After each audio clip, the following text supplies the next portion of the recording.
compañeros, ¿qué tal?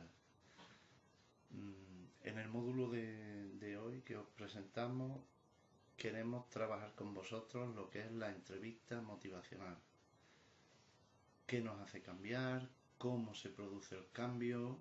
Y sobre todo, que es quizá lo que más nos interesa, ¿no? ¿Cómo hago yo como profesional para que el otro cambie, el otro evolucione en sus cambios?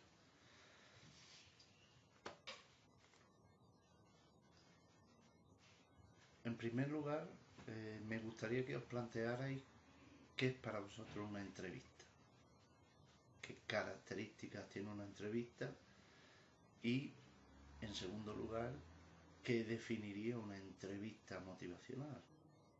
Quizá una entrevista, pues si todos pensamos en entrevistas tipo, podemos fijarnos en cualquier entrevista que se hace en medios de audiovisuales, en televisión, en radio, y que parece que la base principal de una entrevista es la pregunta y la persona a la que estamos entrevistando. Esos serían quizá los dos protagonistas de una entrevista, ¿no? No tanto, como sucede en algunas ocasiones en televisión, el entrevistador, que parece que en ocasiones el real protagonista es el entrevistador. Sin embargo, debería de ser la persona a la que entrevistamos. En segundo lugar, hemos dicho que es una entrevista motivacional. Para que sea motivacional, teóricamente, el objetivo de esta entrevista va a ser precisamente ese, el motivacional. El que la persona a la que estamos entrevistando aumente su motivación para un determinado tema o cuestión, ¿no? ¿Cómo podríamos llegar a esta entrevista, ¿no? A lo largo de los estudios que se han hecho en los últimos años, viendo el proceso del cambio de las personas, nos damos cuenta que este proceso del cambio es un cambio cíclico, es un cambio que lleva una serie de etapas, pero que esas etapas están como van evolucionando de una a otra y en realidad podrían no acabar nunca, especialmente en el caso del tabaco, donde esas etapas se pueden convertir en circulares o cualquier persona puede quedar estancada en una de estas etapas, ¿no? Siguiendo a Prochaska y Di Clemente, pues clasificamos esas etapas de precontemplativa, contemplativa, preparación para la acción, acción y recaída o abandono. Viendo las claves quizá para evolucionar de una etapa a otra, vemos que la claridad en nuestra forma de hablar, en nuestro consejo o en nuestra idea que queremos transmitir a la persona que tenemos enfrente, al que estamos entrevistando, es parte de las claves para que esa persona evolucione. En segundo lugar, vamos viendo que nuestra misión no es provocar un cambio directamente en esa persona, sino más bien ir inclinando la balanza desde un estadio a otro. Así facilitamos, animamos a que esta persona vaya cambiando de estadio hasta llegar al de mantenimiento, que es donde a priori queremos conseguir que llegue la persona fumadora, que va a mantenerse sin fumar o a mantener su abstinencia el mayor tiempo posible.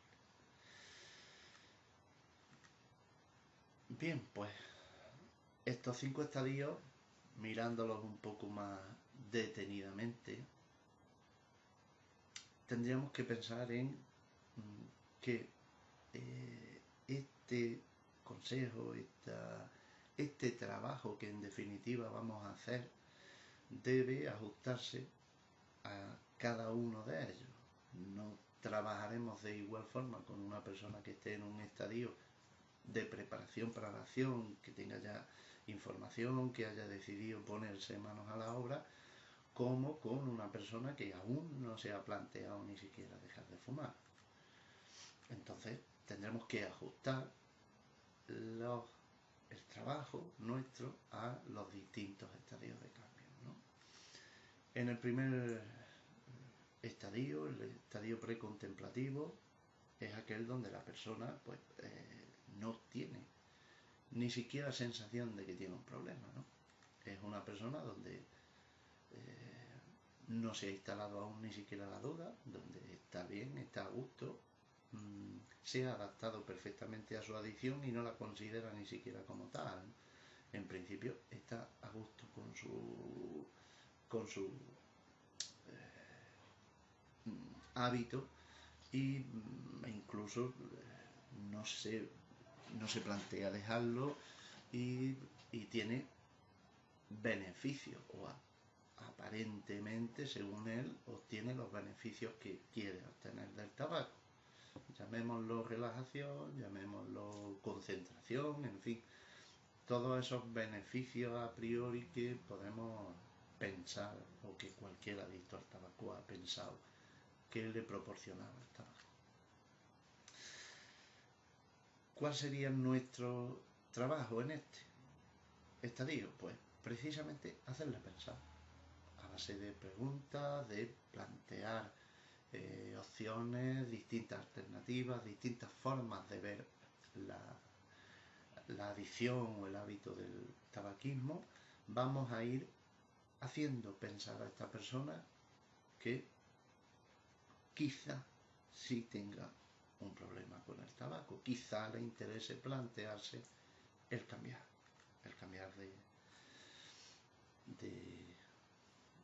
de hábito, ¿vale? Y entonces haríamos, o la persona pasaría al siguiente estadio, que es el estadio de contemplación, ¿no? Como su nombre indica, es un estadio donde estamos contemplando opciones, contemplando ideas, contemplando dudas, preguntas, incongruencias que tiene el fumar, ¿no? Dejémoslo hablar en este caso.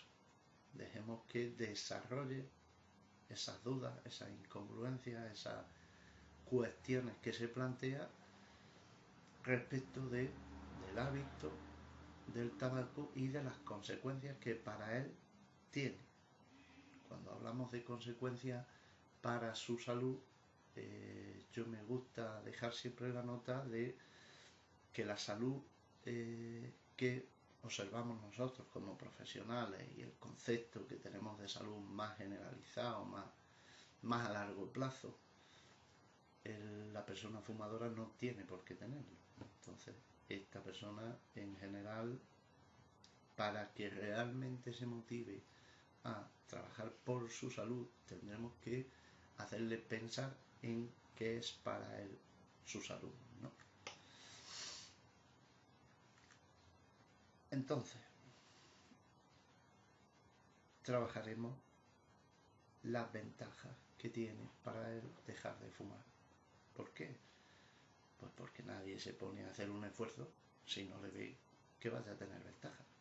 Eso parece obvio, pero en ocasiones pues se nos olvida, ¿no? Empezamos a querer mover al paciente o a la persona fumadora con el miedo a qué va a pasar si no se mueve, si sigue haciendo lo mismo durante más tiempo. ¿Qué vale? Sin duda alguna es un motor, es una motivación añadida, ¿no? El perjuicio que podré tener en un tiempo. Pero esa es una situación un tanto artificial, ¿no? Que va a durar poco, en cuanto a artificial me refiero, porque estamos mirando a muy largo plazo y los efectos negativos de dejar de fumar, la abstinencia, van a estar en el presente, no en el futuro. Por lo tanto, tendremos también que hablar mucho de las ventajas corto, medio y largo plazo de dejar de fumar, que serán las que nos ayuden a reforzar esa conducta de ir dejando de fumar.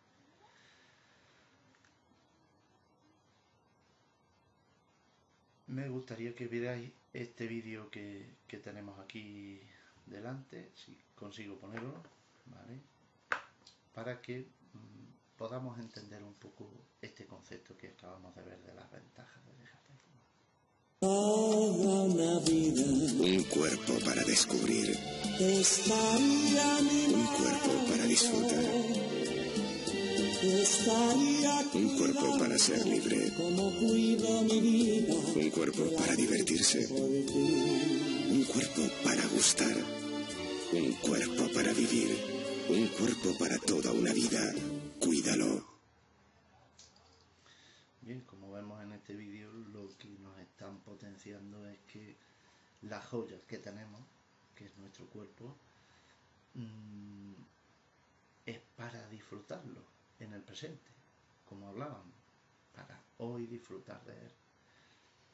Y esto parece que el tabaco nos lo está impidiendo a base de pues no dejarnos que respiremos a gusto, que podamos salir a correr, a pasear, a andar, a hacer senderismo.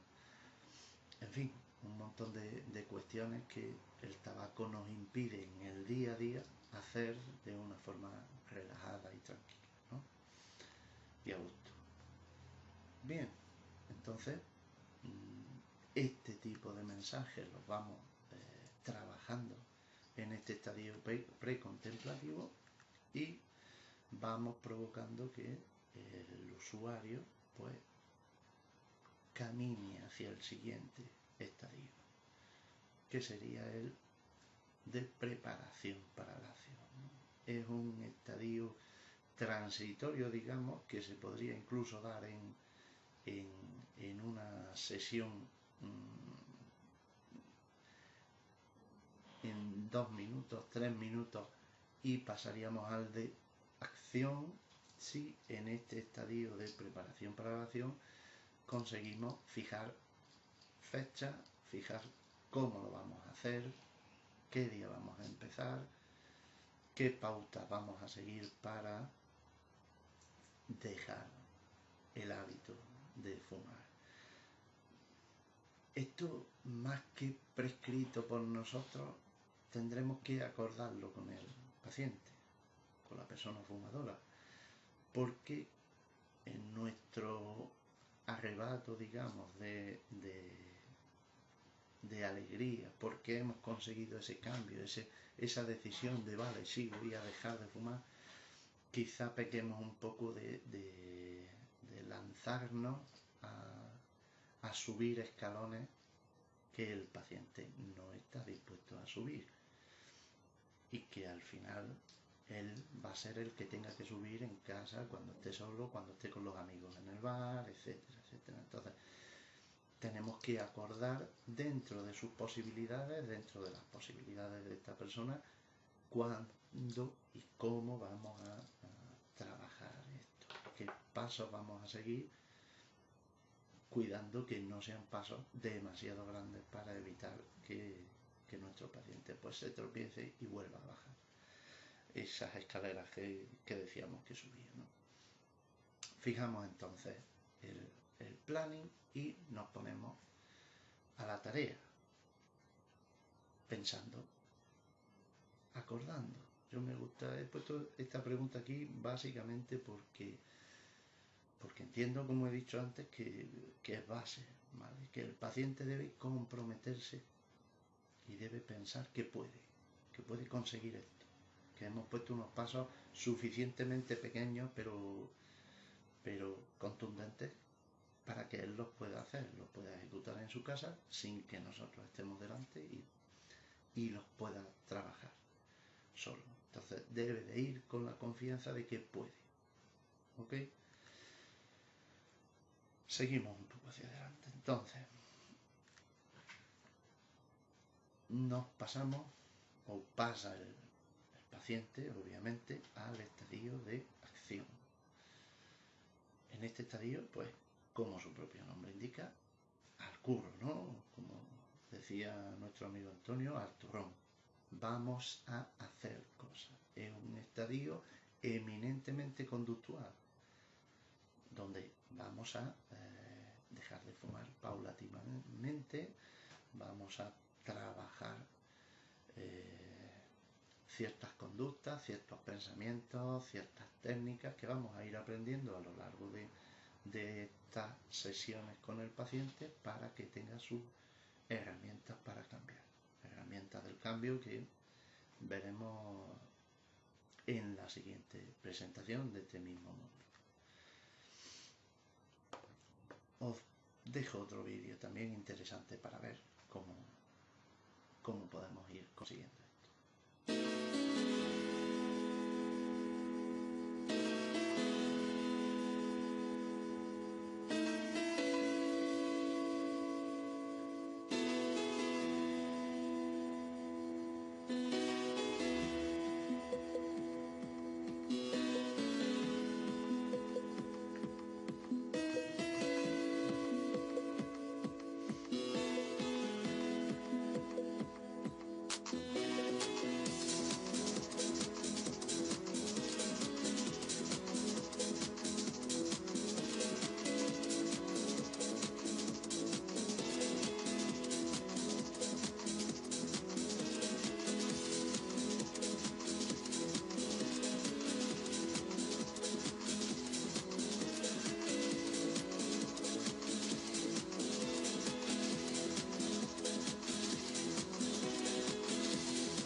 Este vídeo, además de para los pacientes, de las personas fumadores, también nos puede servir para nosotros como profesionales, como terapeutas o como personas que vamos a ayudar a otros a dejar de fumar, ¿no? En el vídeo nos habla de cómo que ser constante, hay que preocuparse y ocuparse de trabajar con constancia y evaluando a su vez, ¿no? Vemos si nuestras cosas, a pesar de nuestra constancia, no van funcionando bien, pues qué ha pasado, qué está pasando, y volver a retomar con ánimo renovado y también con cambios en nuestra forma de trabajar, ¿no? Esto, ya os digo, es importante para el paciente, para que veamos que aun habiendo recaídas no va a haber problema, porque las vamos a retomar y las vamos a aprovechar para crecer. Y para nosotros pues exactamente igual, siempre estaremos aprendiendo, siempre podremos mejorar como terapeutas, como profesionales en cualquier sentido, ¿no? Y además os animo a hacerlo, todos estamos aprendiendo y todos podemos mejorar, ¿no? Para siempre. Bien, entonces, trabajando todas estas cosas que hemos ido viendo, podemos llegar al siguiente estadio, ¿no? El estadio de mantenimiento. Este estadio comienza desde el momento en que el paciente deja de fumar el día D, como nosotros solemos decirlo, deja de fumar y empieza a pasar horas sin fumar. ¿Cuánto puede durar este estadio? Pues realmente va a durar el resto del tiempo que estemos sin fumar, ¿no? Que pueden ser una hora, unos años o el resto de nuestra vida, o de su vida en este caso, ¿no?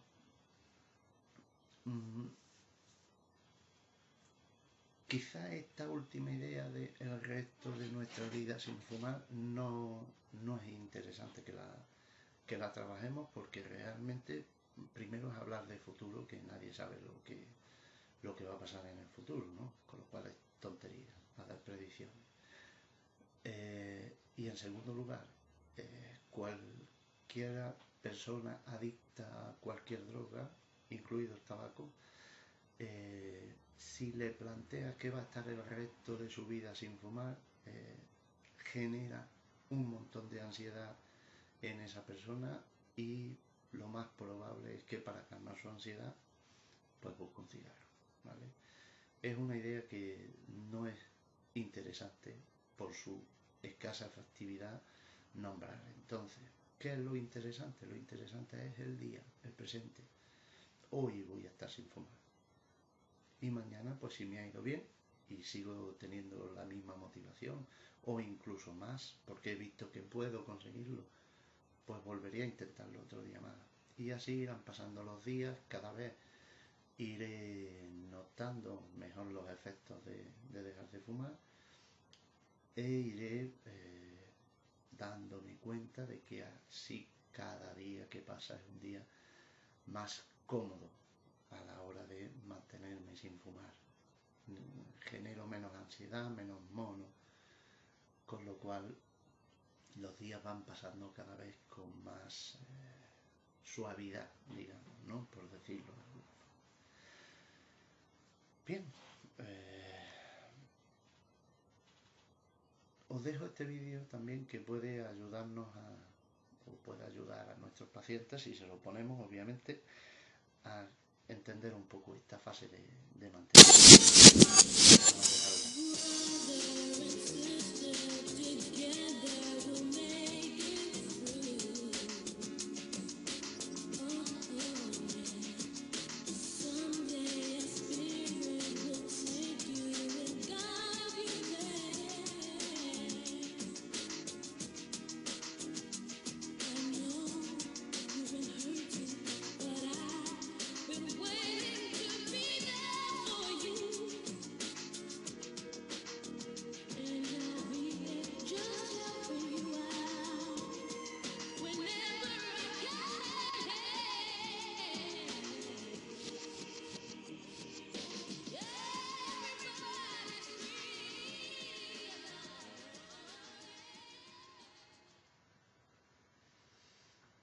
Bueno, veis que es una introducción de un vídeo, ¿no? Donde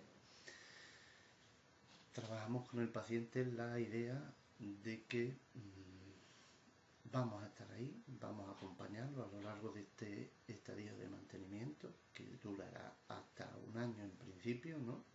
Que es el tiempo que tenemos estipulado que debemos de ser constantes y de reforzar los logros conseguidos del usuario para que no se venga abajo, para prevenir esa recaída. Que si hubiese recaída, pues ahora lo veremos qué hacemos con ella, pero aún así seguiremos ahí, seguiremos con él y estaremos dispuestos a trabajar con él. También dice en el vídeo una palabra que es interesante: todos somos libres. ¿Qué quiero decir con esto? ¿Qué queremos expresar con esto? Pues que en realidad la persona que quiere dejar de fumar siempre puede optar por seguir sin fumar o por volver a fumar. La decisión es suya y nosotros en principio pues estamos aquí para ayudarle a estar sin fumar, pero tampoco nos opondremos de ninguna forma ni castigaremos su decisión de volver a fumar si es que la tomase en algún momento. Bien, pues, ¿qué pasa con las recaídas? No sé cómo os sentís cuando un paciente en cualquiera de los otros aspectos que trabajáis recae, ¿no? O abandona la medicación o vuelve a venir con el colesterol alto otra vez porque ha vuelto a comer alimentos que provocan eso precisamente en esa persona, ha dejado de tomar cierta medicación, en fin, o si lleváis también temas de tabaco, pues ha vuelto a fumar, ¿no? En principio nosotros quizás se os despierte un sentimiento como de fracaso, como de enfado, como de que, bueno, de que no lo hemos hecho bien, ¿no? Nos planteamos esa duda. Me parece genial que nos planteemos si podemos mejorar como profesionales, pero en el caso de los sentimientos, de ese sentimiento de fracaso, de ese sentimiento, tenemos que tener mucho cuidado de mostrárselo al paciente, ¿no? De transmitirle el sentimiento de fracaso, ¿no? Porque si él se siente fracasado, va a recaer con más fuerza, probablemente con mayor tiempo de recaída, y sin embargo si observan que nosotros no le damos excesiva importancia a la recaída o incluso la compensamos o la reforzamos diciendo, bien, esto era necesario, hay ciertas cosas que tenemos que aprender de la recaída que si no recaemos no las aprenderemos. No es que busquemos la recaída, pero si se produce no es un trauma, ni es una decepción, ni es un fracaso, sino todo lo contrario, es parte de este proceso de aprendizaje, de cambio de hábitos. En cualquier hábito que incorporemos a nuestra vida podemos recaer y volver a lo antiguo porque es lo que más tiempo llevamos haciendo y no va a pasar nada, simplemente aprenderemos, como en el vídeo que visteis al principio de los extraterrestres estos, aprenderemos, analizaremos por qué hemos recaído o para qué hemos recaído y volveremos a retomar y lo convertiremos, como os dejo en la diapositiva, en un tropezón, ¿no? Algo que, vale, nos hemos caído, nos hemos hecho alguna herida o algún roce y nos volvemos a levantar y volvemos a caminar. De eso se trata. Entonces, en nuestro caso, intentaremos trasladar al paciente o al usuario esta sensación, ¿no? De que no pasa nada, de que es normal la recaída, incluso esperable, incluso interesante que se recaiga y volvemos al trabajo, no pasa nada. Lo que hemos aprendido de esta recaída, lo que hemos aprendido del periodo de tiempo de estar sin fumar, esto nos va a hacer aumentar la probabilidad de que tengamos éxito a largo plazo. Por lo tanto, la recaída no es más que una herramienta más. ¿Ok? No pasa nada, en definitiva.